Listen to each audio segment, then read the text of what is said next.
Oh no. The fact that I have to say those godforsaken words that only every YouTube video starts with. That only the kings and queens of past YouTube would want me to say. Story time. So I was an emo in 8th grade. I'm gonna be honest. I was a freaking My Chemical Sherlock thing. Got the Spotify account. I don't really know what to do with it. I'm like, hey, I guess I'll listen to the albums I've been listening to for my whole life. Like,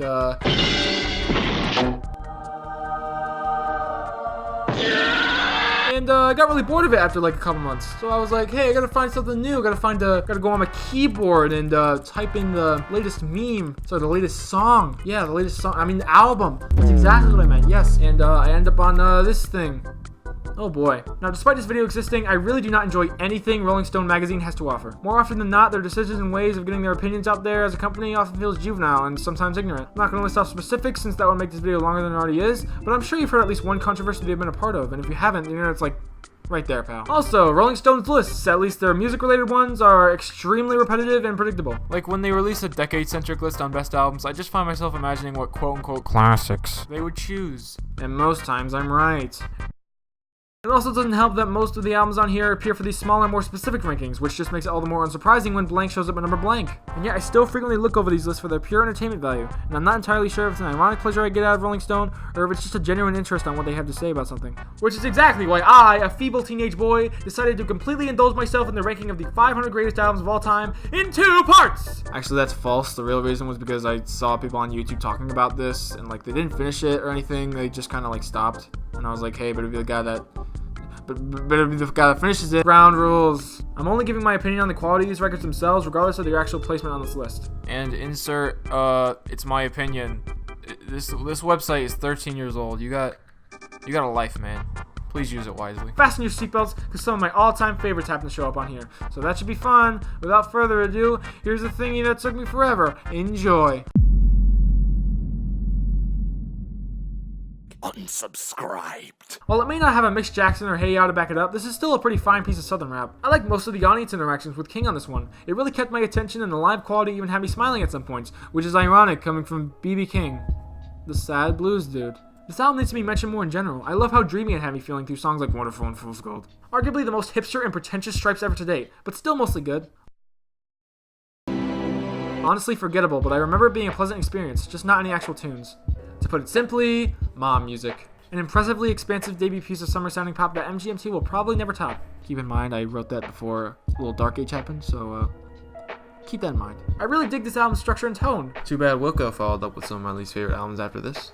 Orgasmic. Head-ass blues. At points, this album can get pretty grimy and dirty, which is why I love it so much. Sorry, but I was hoping for history to erase this unholy thing from existence, but I guess that just didn't happen. Pretty awesome record, but not as good as Zen Arcade, which didn't appear on this list. Like, I know I said I wouldn't do the thing, but for Zen Arcade's legendary sake, please, Rolling Stone, if you're watching this, consider placing it somewhere on the next updated list. And I know you're gonna update it soon. I know you're gonna update it real soon, Rolling Stone. You have Robert Christgau in your party. You're gonna freaking update it soon, okay? You're gonna update it real soon, so whenever that is, just do that along with this album.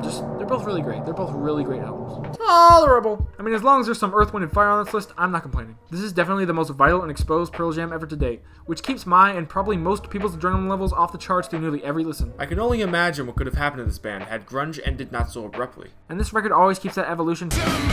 Pearl Jam sincerely undertook in their music from start to finish. I couldn't bring myself to care about what this album had to offer that much. Great title track, though. Goddamn! Do I love albums like this. The sound and scope of these hooks and melodies on this thing are all very short and extremely dense in a punkish kind of way. It's very to the point, wild, and most of all unpredictable. One of my all-time favorites. I did not find this album significant or worth caring about for even a second. Just saying. The slick silicone texture of both the funk influences in the song structures and D'Angelo's vocal layers and falsettos settle for me here. Definitely the best solo Wu-Tang project by far. As Lemongrab would put it, unacceptable. I found this pretty alright, actually, although nobody beats Patsy Cline. Come around this way, you will get caught. No one even comes close to her perfect-ass voice. Save your Lady Gaga's and your Beyonce's, because I Fall to Pieces is somewhat better than a good deal of the tracks that show up here. I mean, this is perfectly fine, but this is such a slog to get through. Just look at that runtime. 5 hours. Like, why? A classic, unforgettable record.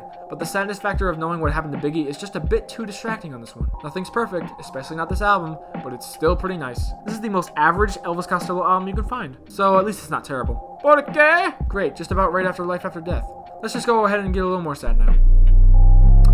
Awesome. Personally, this just isn't my kind of thing. Sorry. There are some excellently crafted pop songs on here. I really, truly dug it. This and another hip-hop album we're going to talk about is one of the few couple 80s boom bap records that feels truly empty in sound and scope from start to finish. Everything about this album, from the obscure samples to the interplay between all three members to the killer verses, it's all nearly perfect. I simply don't remember this record, and I've tried to listen to it 3 times. Sorry, but if I spend more than an hour and a half trying to remember anything significant about an album, it tends to just fail on principle.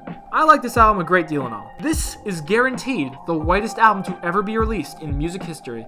Think about it. A Coldplay album, released in 2002, of all years, with a completely colorless cover sleeve apart from gray sand. It should be totally bland and insulting to all 5 senses, right? Not exactly. I don't know how to say this without transforming into Clay Aiken, but man, this Coldplay album is seriously worth your time. And no, I'm not joking. I love every tune on this thing. Even the slower, more piano ballady tracks are complemented with some of Coldplay's most raw cuts ever, like A Whisper and Green Eyes, one of my all-time favorites. Seriously, it's so great. Now, this isn't Trout Mask Replica or anything. It's a perfectly capable album, but dear lord, is it outlandish in terms of direction. I found myself more often than not bewildered and shocked at what I was listening to on this thing. Its grandiose length and amount of songs all came together to be a fairly decent experimental work of art. It could have been worse, as they say. Also, one of this band's vocalists sounds like Peter Steele, and that fact alone makes me more uncomfortable than I probably should have been while listening to this. Alright, boys and girls, it feels like I've been waiting an eternity to say it. I cannot stand Def Leppard's vocalist, who I don't feel like looking up. Like nearly all the hooks themselves are unforgettable and awesome in a real 80s kind of way. But goddamn, this guy's vocal cords have always just annoyed me. Ever since I was a little baby boy casually listening to Pour Some Sugar on Me, a song that's blatantly about intercourse. Man, really liked that song as a young boy. Not perfect, this album. This certainly packs a punch, but I've never truly gotten into this band as much as other people have. I prefer New Order. This is debatably my favorite REM record, at least from start to finish. There are so many good alternative hits placed in the track listing, like Peanuts and Ice Cream. Is that a good metaphor? I'll just move on. This is an album that gets really weird at some points, sometimes too weird for my tastes. I mean, it's not as bad as I expected it to be. That's certainly saying something since it's Hole I'm talking about.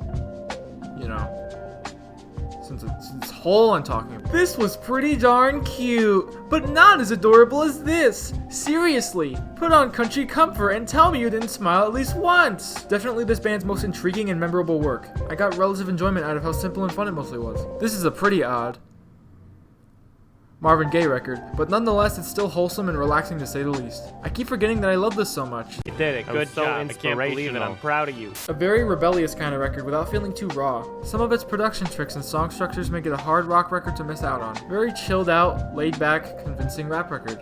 I dug it. I had trouble getting into this one. For one thing, this guy's vocal performance just didn't grab me at first. And then, about halfway into the record, I realized that I'd been keeping the tracks on shuffle on Spotify. So the feeling I got during a portion of the listen was kinda all over the place, which of course didn't help. Overall, kind of a wasted opportunity. Best pop record of 2006, without a shadow of a doubt. Look, Jackson Browne, nice guy. I get his whole shtick. I'm just not a fan of his music. I'm gonna go on a limb here and say this is the craziest album experience ever. The Police are simply one of my favorite bands. This album perfectly concludes their natural evolution as a gritty, sharp new wave act to a slightly poppier, still new wave group. Pop choruses translate seamlessly to this band's musical strengths and in a way that wasn't done previously, which allows it to become boundary pushing and not just new wave, but popular music in general. I can't love this record more than I currently do. It's so great! The Starbucks Baristas a Love Supreme. I have no idea if that's a compliment or not. Take it or leave it. Really up-tempo banger punk album that further proves MC5 were an underrated act. This is the only instance where I will ever admit to liking the Steve Miller Band. Such a funky, fresh record. Every song is paced perfectly and runs as long and as smoothly as it needs to. It is also one of War's more unpredictable records, which gives it an extra oomph as a result. Another all-time favorite for me. Nah. Super fun record that always cheers me right up. God bless you, Mark Mother's Bog, you sly dog. That rhymes, I'm funny. Insane level of insanity present here. Insanely insane to the point where the music sounds the opposite of mentally well or insane. Pure insanity. This album had me laugh, had me cry, but most of all, had me curious. It's certainly delivered greatly on all 3 parts. Sam Cooke is a god, and here we get to see him prove that fact, but in a live setting. It goes very, very well. Not a fan of this kind of Cure if I'm being 100% honest. I'm just not. Okay, if you're gonna choose an influential club era rap album or even an influential new age rap album, replace this with 808s and Heartbreak by Kanye West. No, seriously, it arguably has some of the most key style of hip-hop beats that will come to be replicated through artists like Drake and many others. Plus, it's just the better quality album, debatably. And I'm not saying the Carter 3 didn't influence people, it's just that on a grander scale, 808s is probably more significant. This Beck album is a very patient, very down-tempo experience, and for the most part, it works as a change of pace for this guy. The only serious problem is that some tracks lack focus compared to the others. Overall, though, I love how this freshens up things for Beck. God, this is just so much more honest and transparent than Nevermind. And that's usually the factor that splits people's feelings with it. But as for me, I'm extremely grateful for this record existing. Not their best, but still a very integral power pop record. Yeah, this is definitely George Harrison's most focused effort, which says a lot since most times he just isn't. Please, Mom, I want to get off the ride. Mom, this isn't a joke. I want to get off the ride. Ah, so good, so crystal clear! I love it! And after all that ferocity, I think we've reached peak relaxation. An extremely successful new wave debut with probably the most fast-paced bangers this band has offered us. What makes this record so special? Like, it's perfectly fine and everything, but I would never touch this album again. Or here for that matter. Cute! Even cuter! In a country way! Also, rip Graham Parsons, you're a good dude. It's a decent tribute to 9/11, but that's all I myself got out of it, really. It didn't present itself as all that memorable either. I really dig Diana Ross. And anyone who disses her really deserves an ass-kicking or two. 2 decent songs and garbage, as Phil Spector himself put it, I think. Me making a playlist of all the songs from this album on Spotify since they didn't have it was more memorable than actually listening to it. Really decent, but not even close to what Buddy Holly would start to release after. Wow. Trippy. Wow. Deep. I love U2 as much as the next guy, but why don't we, as a society, just forget this and pop existed, okay? I mean, we kinda already did for that one, but the point still stands. Honestly, very inventive and shocking, even for Tom Waits. Nearly every song on this album is perfect. I just love the pace of it, too. It doesn't feel too long or too short. What was I thinking when I wrote that? Every time I hear a Go-Go song, I just take a deep breath, collect my thoughts, think about the band name, think about what exactly I'm listening to, and I just say, shut up, my inner punk just wants to make this album my Bible. Oh, and in case you were wondering, no, I don't get this. Or this. Or even this, really. These two are just dad rock that don't really relate to me. This album certainly is strange. Damn, this is one fine-tuned album from 1990. Do those even exist? It's fine, just a bit long! This is like that rebellious Christina Aguilera song that your mom really likes, but like actually rebellious. Yes, this is the power pop record. I would admit to liking it, but I can't recall a tune off of it, and I remember this guy's voice being so off-kilter to me. So sorry! The only flaw this album has is that it makes me sad about what this band could have offered had Ronnie not died. But otherwise, it's nearly perfect country jam pop rock. Alright, incoming controversial statement. This album alone makes Nas a better rapper to represent New York than Jay-Z. I'm just saying. I feel pretty much the same about the return of Frashante and especially the singles off this album that most people do. But the only thing holding me back is that the second side of this record is unfortunately littered with tracks I just don't like, and certainly don't prefer over the beautifully catchy singles this band had to offer on this particular project. Oh my, that was a long sentence. I love how this collection of songs has its peaks and valleys since it makes these frankly simple pop tunes feel intertwined amongst one another. This album is so insane, switching from one sound to the next, and somehow all of them end up working in tandem. Easily Tom Waits' best, if not his most important, career-defining effort. I honestly have no idea if ZZ Top is better at doing heavy rock or just pop rock, but man, are they just great at doing both. Mezzanine fits my forte a little better, but still, I'll give it credit. Okay, this is one of the most influential and important British rock albums I've ever heard. Alright, we've hit the first real bump in the road on this list, but it's for seriously good reason. The following album is my favorite album, and I'm not even joking, it's literally my favorite. I'm literally spoiling it early, boys and girls. I don't even have to do anything special for it. Nah, it just happened to be here. It showed up on here. Okay, the following album simply requires extreme critical analysis because it's just that great. That being Sound of Silver by LCD Soundsystem. This simply unforgettable dance punk record really doesn't sound like it was made more than 10 years ago. The way the intricate production collides with James Murphy's sly, sarcastic vocals just makes for a breathtaking experience overall. The sound and scope of these tracks all combine into one of the most harmonious, patient releases this group has conjured up, and probably will conjure up if they don't get out of that funk they're in now. Like, real talk, that album last year, One of the worst I've ever heard. One of the worst I've ever heard this decade, especially because, oh my god, man, that was one of... How? The mixing is so bad on that album. Get Nauseous is one of the most polarizing opening tracks I've ever heard.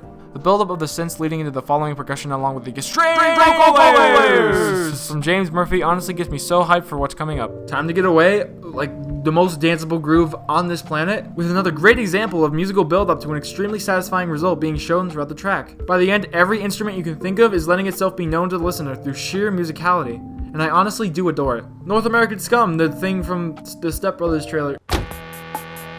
The sarcasm levels about several topics to emphasize the imperfect society we live in are right below hipster level on this track in order to keep it from getting too annoying or pretentious. It's honestly such a great single too, probably their best. And who could forget the next track? Someone Great, like one of their most iconic beats ever, one of the most popular beats ever. Oh, you've heard it everywhere, I think. It comes at just the right time on the album too, giving off this nocturnal, slightly unsettling vibe after all the insanity of the previous songs. Like this was meant to be listened to at night, like no other time of day. And what's even more insane is that the next track, All My Friends, should be garbage due to A, the freaking length, and B, that piano riff. It's a riff that only a band like Hoobastank would attempt to repeat for this long, but the sentimental tone that these lyrics give off are so powerful, so endearing, and make me so happy. I mean, Jesus, dude, I'm in high school right now where a million different things are going on. Most good, some bad, and this song being the way it is, it's like a whirlwind of all these crazy school experiences I'm currently having and will forever remember. The melodies, the, like I said, endearing lyrics, they all fit into this comfy yet diverse pillow of sound. All My Friends is simply a life-changing song placed right in the middle of one of my favorite albums. And that's just another reason why Sound of Silver is so transcendent compared to so many other records I've heard. I could talk for freaking hours on how different yet alike the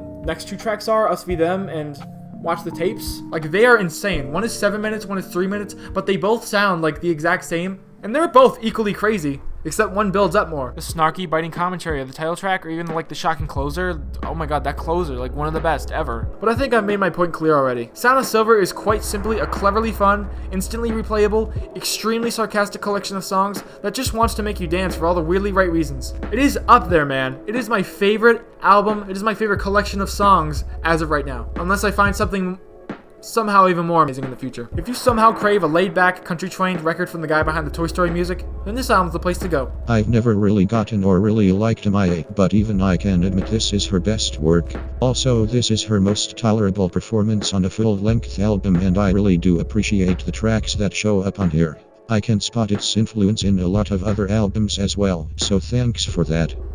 Sorry, I was doing an impression of Pitchfork Review, sorry. This is an album that splits many people up, but let me say that it's most likely the most mediocre work that this legendary band's pulled together. Exactly half of these songs are pretty average compared to the other terrible half, so not exactly a fan of this specific album, but I'm willing to see both the good and the bad of this record. Look, Jackson Browne, nice guy, I get his whole shtick. I'm just not a fan of his music. What? I'm not. Get off my arse. An album that's simply impossible to deny. I adore nearly every decision made musically on this, and it's definitely one of my all-time favorites. This album just reeks of 1989, I'm sorry.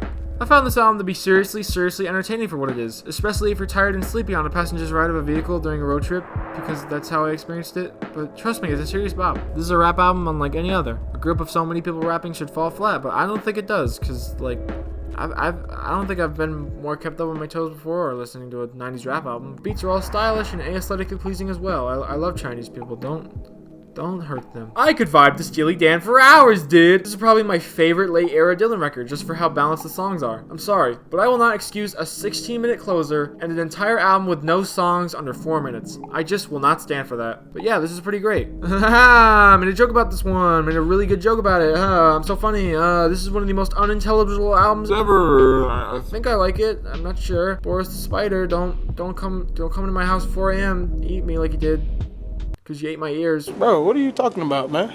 Not my favorite record from this band, but it's still one of their most invigorating and technically important releases. I mean, that cover of Take Me to the River is just top notch, and all the consistently different risks taken on this project just sell it for me. Just another reason to check out Talking Heads. This album is essentially a precursor record to such a different kind of art rock sound that simply wasn't tried before, especially when it was recorded in 1973. I'm a facts guy, I know my and I love it for that. Also, shout out to my boy John Cale. He a good boy. Dude! This would have sounded so cool! Like, right after Pet Sounds. Right after Pet Sounds? This could have been legendary. What happened? So much wasted potential. I'm moving on now. This was an attention-grabbing killer reggae record. I could put it on over and over and probably not get tired of the groups placed on here. Awesome 90s record that needs to be mentioned more. Like some of the catchiest choruses of the decade are placed throughout here, like Waterfalls, Creep. Not that creep. Don't mention that song! And speaking of awesome 90s records, look, Oasis? Oasis are okay. Like, they're really something. They're not the worst. Not the worst. Oasis's grandiose sophomore album, definitely up there as an all-time favorite. Like, regardless of what your opinion on this band may be, this is one of the best Britpop albums ever. Like, the flow of it is so top-notch. Even some of the less mentioned tracks are just gorgeously arranged and composed in that perfect center of mid-90s music culture. I love it to death. Give it a listen, and I'm sure it'll cheer you up. Fun, laid-back oldies record of a forgotten badass in music. It could have engaged me a bit more, but it's an old piece. What do you expect? Oh man, this one's up there, but compared to Homogenic, The Vespertine, even Volnicura, it's really hard to rank these 4 albums, but I don't think Post would top it, man. Unless you're that dude who likes Post the most, in which case, hey man, you're a cool dude. Really, but I don't think it would. Look, Jackson Browne, nice guy, okay? Nice guy. I get his whole shtick. I get it. I get all of it. I'm just not a fan of his music. I'm just not. This is the last time you'll see this awesome, hilarious gag in this video. Hope you chuckled at least once at this comedic genius. There are a lot of simple structures to a lot of these songs, and I think that's why I love them so much. Protest albums. They're really overwhelming. They're really hard to get right. But the best ones find a way to make good music with the harsh tones and messages still the main point of the songs, but subtly mixed in with the purely musical factors. This album almost nearly nails that. Some of the group's deeper cuts land here, and they're honestly worth remembering as much as the singles on here. I consider it an overall improvement from their debut, just for the fresher, more inventive side of this group we didn't see before coming into fruition here. Dude, this album, physically, could not roll harder than it does. I know I'm not the only person wondering this, but seriously, why haven't Arctic Monkeys made another record like this? It's because they have, you stupid idiot. Listen to that instead, you freak. It's just so uniquely badass. I don't remember this record at all, but I know it's better than All the Young Dudes. I just do. This album is living proof that the Smiths' B-sides really do matter and hold up extremely well. This is like the best Madonna album, dude. Like, see, this would sound completely empty, but there's just such a certain charm to this reinvention of Cash that he's throwing out there to the world on this record that makes it pretty engaging at times. This debut captures the spirit of this unconquerable band so well and so early that I want to fight for my country. I've already enlisted for the US Army and I'm awaiting my first deployment in Siberia. Aw, I want to listen to this album again. Every time I'm away from it, I feel like I'm missing an opportunity by not listening to it. It's probably this band's most replayable record ever, honestly, except for the first one. You freaking idiot. Why did you write that down? Why would you write that down? What is wrong with you? You're actually one of the worst people. My personal favorite and one of the most essential 80s synth pop music records. Every hook is immeasurably good and nearly perfect. An all-time favorite, folks. You want to know a simple fact of life? This album's opener, Cherub Rock, one of the best of the 90s. One of the best of the 90s. After that, though, this record goes further and further down the hill that makes up Billy Corgan's bald, scaly ass head. Melancholy is loads better. Great Outkast album? Greatest Outkast album. I'm just kidding, it's Aquemini, you freaking idiots. You have my approval of your weird-ass ideas for a punk chorus, Buzzcocks. You have my consent. This is that really pretentious Elton John fan's guilty pleasure album. Either you believe in that potentially wrong statement, or you believe it's great either way. In which case, I do too. I have no idea! The most exquisitely British rock album, but in the very best of ways. Ruby Tuesday, not only a great American restaurant, but a major bop as well. If you've heard that song, you can probably guess what the rest of the album's gonna sound like. Just a bunch of strings and like melodicas or whatever the frick they're called. Not my fave Stones record, but it's one of their better earlier works for sure. An average Randy Newman album. Certainly not the worst thing ever, but out of the 3 albums of his that showed up on this list, this is the one that interested me the least. Very fine-tuned blues album that I kinda dug. Definitely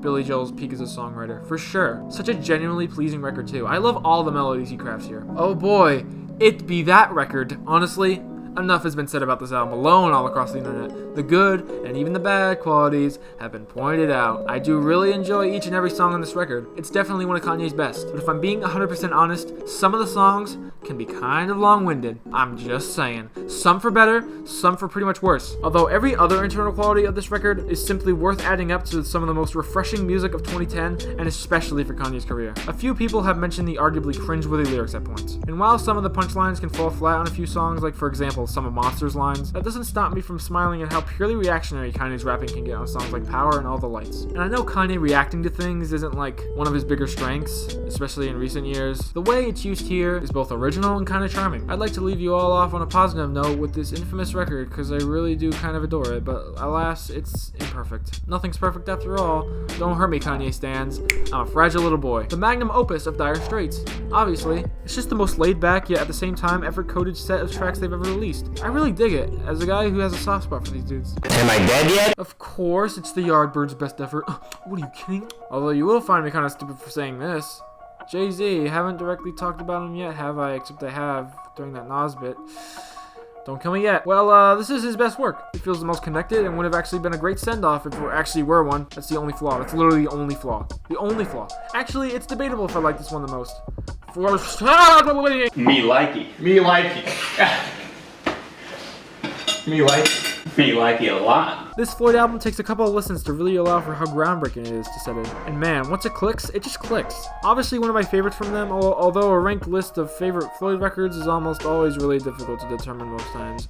Especially for all that schlock! Whenever I'm really sad, I will always reach out for this record. If only it weren't just available on YouTube though. That's just a shame.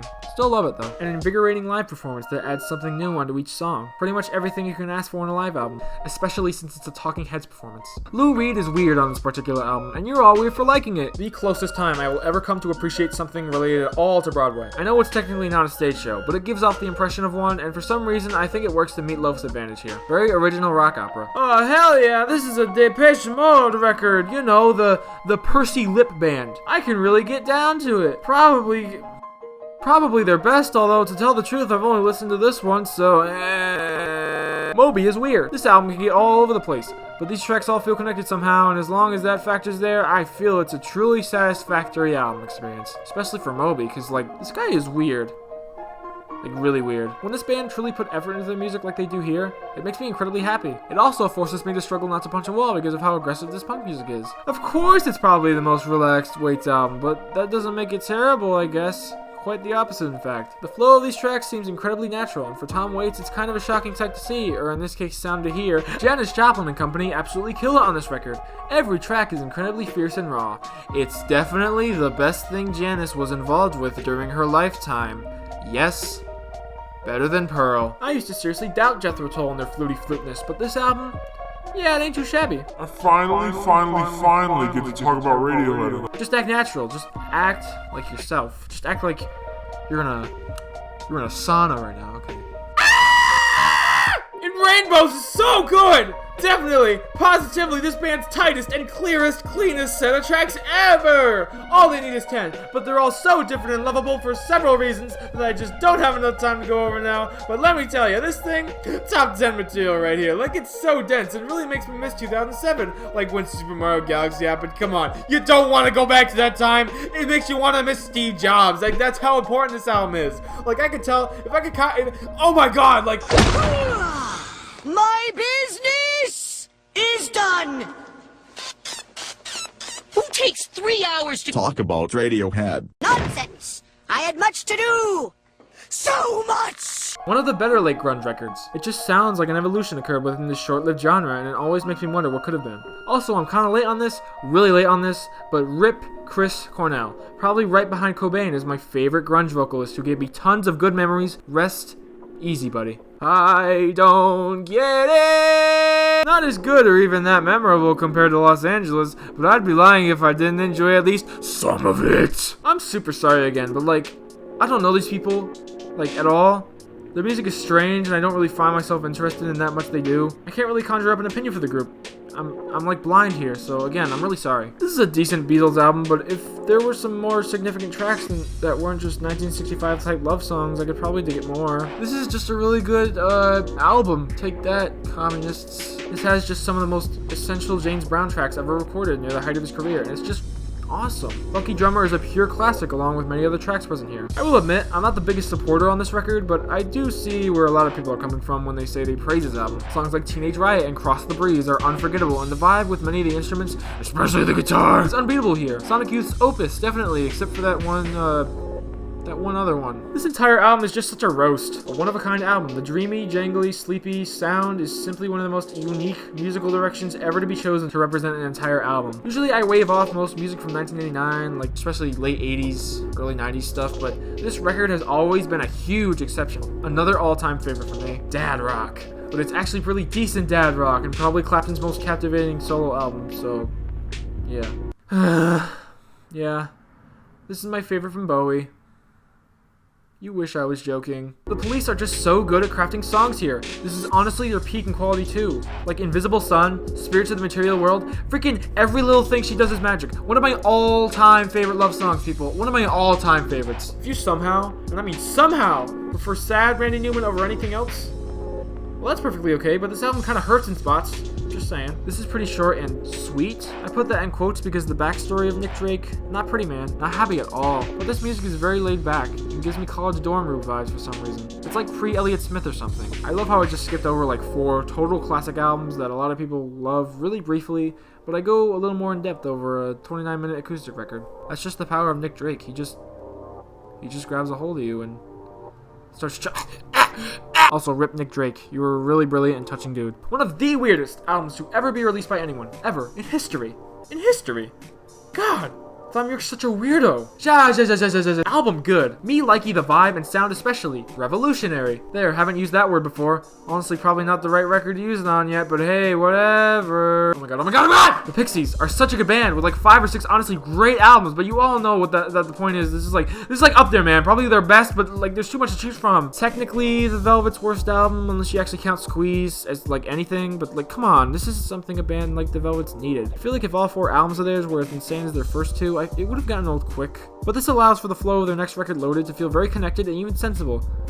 Although this chill-ass actually arranged album also just sort of comes right after the oddball that White Light is, so it just seems the most jarring. And I'm talking about White Light here, like Jesus. Also, the 8-minute song on this thing, The Murder Mystery, is just terrible. Like The Velvet's absolute worst attempt of trying to be trippy or artsy. All that aside, I still really dig this album. Rip Tom Petty. I don't like his music though. Alternative R&B flavored rap at its absolute finest. I feel like anyone can listen to at least one song on this and enjoy it really. This is a simply legendary live performance. Such a defining and carefully executed moment in grunge that honestly, it has me stunned during every listen. Aha, I, like many, have accepted this to be Jane Addiction's best work. However, unlike most fans of this band, mostly 40-year-old moms, that's only because Ritual blows! You heard me! And also, this is one of the very few late 80s records that doesn't completely reek of, well, the late 80s. Pretty good if you ask me. Also Death Grips. Like, you would not know who Death Grips are without that sample. I don't remember much from this big collection, but I see the point of its existence. It's to show that at one point, Sun records were legendary. So legendary, in fact, that I've created my very own religion on them. It's called Sunology. I'll stop now. Yep, this is the Peppers album that suits my needs the most. I mean, it's obviously really hokey, but it's really memorable and cute. I dig most of it, along with some of the band's other work, of course. What was that shit about Vietnam? Oh, dude, I'm sorry. What the fuck does anything have to do with Vietnam? Aw, this is so freaking adorable. I love Sinatra's personality so much here. Good job for acknowledging him, Rolling Stone. Seriously, this is edgy compared to the rest of 1964's music. Like, holy shit. Alright, this is the second and final real halt in this video. The upcoming record really needs no introduction as being one of my all-time favorites, the one and only Odelay by Beck. Now, without exaggeration, I sincerely feel that every musical decision on this album is arguably perfect. The intimate production by the Dust Brothers is some of my favorite ever, with songs like The New Pollution and Where It's At especially highlighting their fluidity as producers as well as turntable gods. And sure, it's valid to point out the pretty pointless interludes or intros to songs placed in this thing, but surprisingly, I think they're pretty much required to help emphasize the slacker tone that a lot of his early music and mainstream attention thrived on without being too much of a distraction from the nice, gentle flow of these tracks. Each one is instantly catchy for one reason or another, and although Beck's lyrics usually don't make sense, actually they never make sense, ever, that doesn't stop the engagement factor of this album from going down at all. The turntables are also a nice touch to the feel on this record. They give me this new age sort of vibe, and by new age, I mean new age for 1997. The best year for music, by far. This album is an overall achievement in Beck's discography, and is definitely his best record by far. As for placement in my personal favorite albums of all time, it is like top 3, for sure. Every track is just Beck, in the best of ways, spreading his massive personality in every song he can somehow. All in all, I seriously hope you check out Odelay sometime. And a lot of his others too. It's a creative and artistic peak by a really inventive dude. Check it out. This didn't give me any huge problems while listening to it, but the whole time I was wondering, what makes this album so unique and special? I could not find an answer. This is actually adorable. It's an album that's always making me smile. Seriously, pause everything. This man had potential. His voice, his artistic vision present on this record, everything about him was perfect for a debut musician. I know I'm not the first to say this, but God, he was one of the few people who deserves to get repeated praise for what they've done to music. And he only released one album.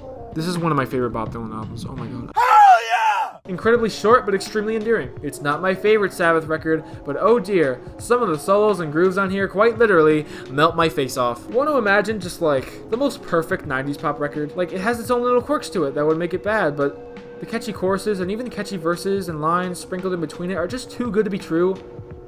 Well, throw that record away, because the Blue Album is miles ahead of that. Like, look no further than here, boys, to arguably the best Kanye album. The high-pitched samples just create such a good vibe, which would be a problem on any other album, but Kanye's flow and genuine personality, and I mean genuine, actual personality, complement it so incredibly well. All in all, this sounds like it took 3 years to make. This is one of the funniest music records I have ever heard, but in a really good way. This is what you could call a classic Smiths record, even though all of them are that, you freaking idiot. As in, everything you could like about the Smiths is present on this record, in either a singular song or a constant theme about me. It's charming in a way, excluding the closer, because that's just disturbing, oh my God. I'll give you credit for mentioning him, Rolling Stone.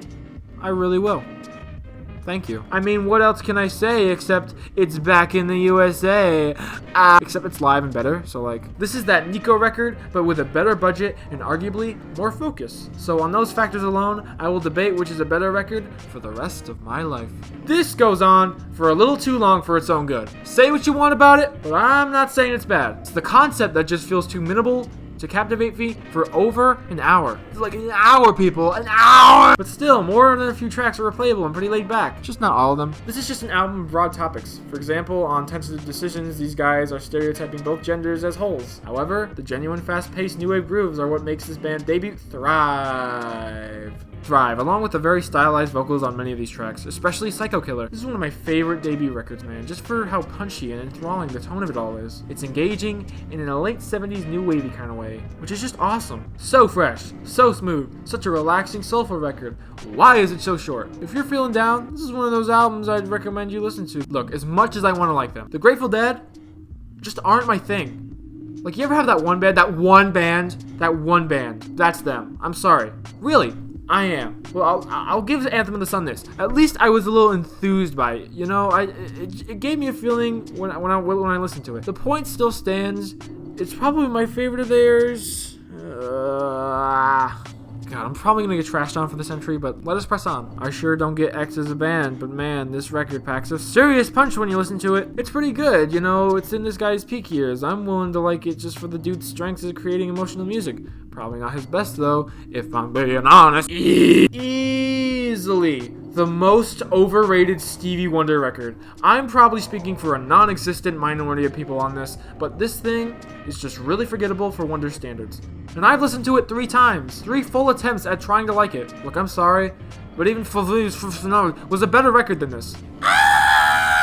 Perfect. I mean, I didn't hate it or anything. At the best of times, I was imagining how this guy sounds like Chef from South Park, and at the worst of times, I was just tuning out a little. Hey, that's pretty good. I like the chill, feminist, mom music 90s hip-hop vibe this is going for, complemented by some really good, occasionally intense vocals. But who are you? Who are you? Who am I listening to right now? What? Who? Huh? Ladies and gentlemen, you've seen a Coldplay album released in the incredibly polished Nickelback peak era of 2002. You've experienced 3 Jackson Browne records, and even Eric Clapton and the Eagles appear on this list. And yet nothing could prepare you, all for the big reveal. Ladies and gentlemen, I hereby give you the whitest album ever! This is up there, dude. Right behind Station to Station, I know. I get the sense that every track is very cautious and rickety, and yet it's still one of my favorite Bowie albums. Despite how it may sound compared to today's standards, a few of these songs are actually some of the most captivating early music I come to hear. Mostly just because of how direct these songs are, and how influential they are. Alright, I've bashed on the year 1989 for too long, but just like every year, it's always gotta have that definitive album that, in all honesty, made the year feel like it had some significance.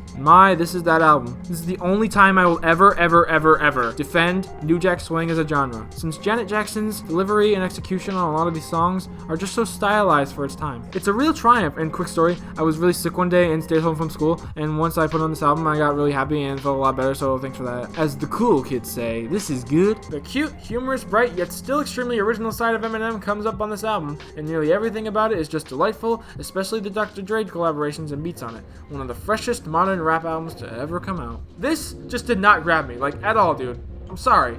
It just did not. Pretty slick for early 60s pop, and Smokey Robinson, of course, sells nearly every song for me while listening.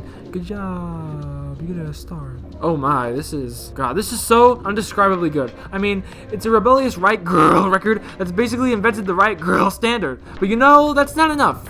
You have to listen to it to really hear the chemistry behind these three women. The effort put into these hooks. Man, it's gorgeous. Honestly, it is. Do it. Listen to it, please. It's really short and to the point. You'll love it. All-time favorite right here, boys. Alright, standard Beach Boys album, sure. But as long as Brian's there, I can totally get down with it. Like, as long as Brian's there. As long as he's there. He didn't leave, did he? Oh no! Honestly, one of the better Stones records. And I mean better Stone records. It's slick in a late 70s clean sense, and it proves itself that it doesn't need to be new wave or anything, for that matter, to be just as good as their earlier works. That sounds like it makes no sense, and it probably doesn't, but I mean, come on, how can you hate it? At least one of you watching has heard Beast of Burden or Missed You Before, which are actually some like really killer singles, by the way. Like, it's significantly good Stones, enough said. I am extremely down the middle with this album. On the one hand, it's a classic, undeniably a fact. On the other hand, compared to some of the more established shoegaze and dream pop records we've come to know, it's kind of weak sauce compared to those. I think I'll leave it at that. Such a welcoming album. It's innocent, it's charming, and it's a captivating folk album as well, which is a big plus. This sounds juvenile, but I don't think I could find a flaw with it, even if I tried. Either it's perfect, or I'm just lazy. I don't know. I probably know. It's probably that I'm lazy. Honestly, truthfully, realistically, this is better than Tommy, for me at least. And I know this is technically the album that tired The Who out from making expansive rock operas and caused them to go back to their roots. I know that. But one, The Who by numbers isn't that bad, and is actually kind of a welcoming change. And two, I just adore this album more by design than Tommy, okay? I love the Mopeds concept. Thank you. Wow, this is like a real mixture. It's like jazz, blues, funk, acid rock, and it all just kind of works to its own strengths. What a debut. This man, right here, such a talent, such a voice. I have no Golf GF goodnight. If only I remembered this album enough to actually care. Seriously, I want to like this band, but I can't. No matter how hard I try. Oh, this is actually such a summer album. It's so sweet. Until you read the lyrics sheet on some songs, and then you're kind of like, whoa, okay, then that's kind of sad. But then the acoustics kick in, and then Chapman's powerfully choked vocals come up, and all of a sudden it's like, daw, I love it. The best threesome since Cream. The best threesome since Creasome. That was supposed to be a segue to how I found this album decent, but I'm tired, and I don't really find it that decent. I mean, why it's even worth choosing for this list, I don't know, but it was okay. Certainly could have been worse. Ooh, baby, now we're getting some really good stuff. Every moment on this is quiet and subdued when it needs to be, and when it gets powerful, it feels so justified. It's one giant pop experiment that works so efficiently, and I get such a kick out of it with every listen. A lot of songs are weird on this record, that's certainly noticeable, but they all just kind of have this certain charm to them that I can only associate with the Kinks. It's like that one really nervous kid in the group went full stoner and produced his own tribute rock project with his family band, you know? At least I hope you don't. Drugs are bad, kiddos. Beautiful, wonderful, dazzling. I'm not even joking. This album's so stunning, along with Whitney's voice. Like, yeah! Rest in peace, you ass kicker, you. Following the most annoying entry into these failed series of rambles about classic albums, Idiot Boy decided to become a German music critic. I wrote down that I was supposed to be a German music critic with like this really bad German accent. I don't even know how to speak German. I don't know how to do any German thing. Why would I? All I know is this album's really great. You should get it. Yo, this album itself is like Metallica at their most straightforward, and it's honestly really great, and its mass appeal helped me appreciate it more. But all the albums after this are totally trash, man! Oh, hell yeah, probably my favorite straight, no BS soul singer, Otis Redding. He just knows what to do at the right time. He's like Spider-Man. It's like a father nesting a child, kind of. Bad analogy, but still one nonetheless. Really good effort by Bruce. It doesn't have the most hits, and it has a pretty big length, but overall I dig it. Just the teensiest long-winded, though, due to its length. Just a bit flawed. Yeah, this is Jay-Z's best record by far. Although I can't really listen to it, ever. In the original cut of this video, I actually ranted for like 3 minutes about how this is like the worst thing to ever happen, when in reality it just refrains me like a jackass. And that's followed by the best Bowie and Eno collaboration to date. This video's over. Goodbye. Hey everyone, thank you so much for watching all the way through. Sorry if it's been a while since I uploaded. This video's been on my mind for a while now, and writing it was actually a load of fun. Hope you're looking forward to the next video, and only subscribe if you want to. I'm not forcing you to do anything, except listening to Sound of Silver, because my god, that thing is such a bop. Want to know a fun fact? The raw file of this thing, the raw file of this whole video, my audio, of course, it's almost 2 hours. Like, it's nearing 2 hours as I'm speaking right now, and I'm going to take a picture of it and include it at the end of this video. So, the longer I talk, the closer it'll be to 2 hours. Hope you had a good previous holiday, although I think everything ends with Easter. It's definitely going to come out before, like, what, Halloween? Yeah, because that one Johnny Test episode, you all know that one, the one where they make up the holidays between April and September, because I don't think there's any candy or whatever, any sweets, any treats. You know, that episode of Johnny Test, the one that's different from all the rest and doesn't, well, why am I, okay, I'm stalling. I guess this is goodbye. I don't know when the next one's gonna come out, but wow, that escalated very quickly. I'm gonna switch off now. It's 1:59:30. I'm just gonna, why waste 30 seconds? Goodbye.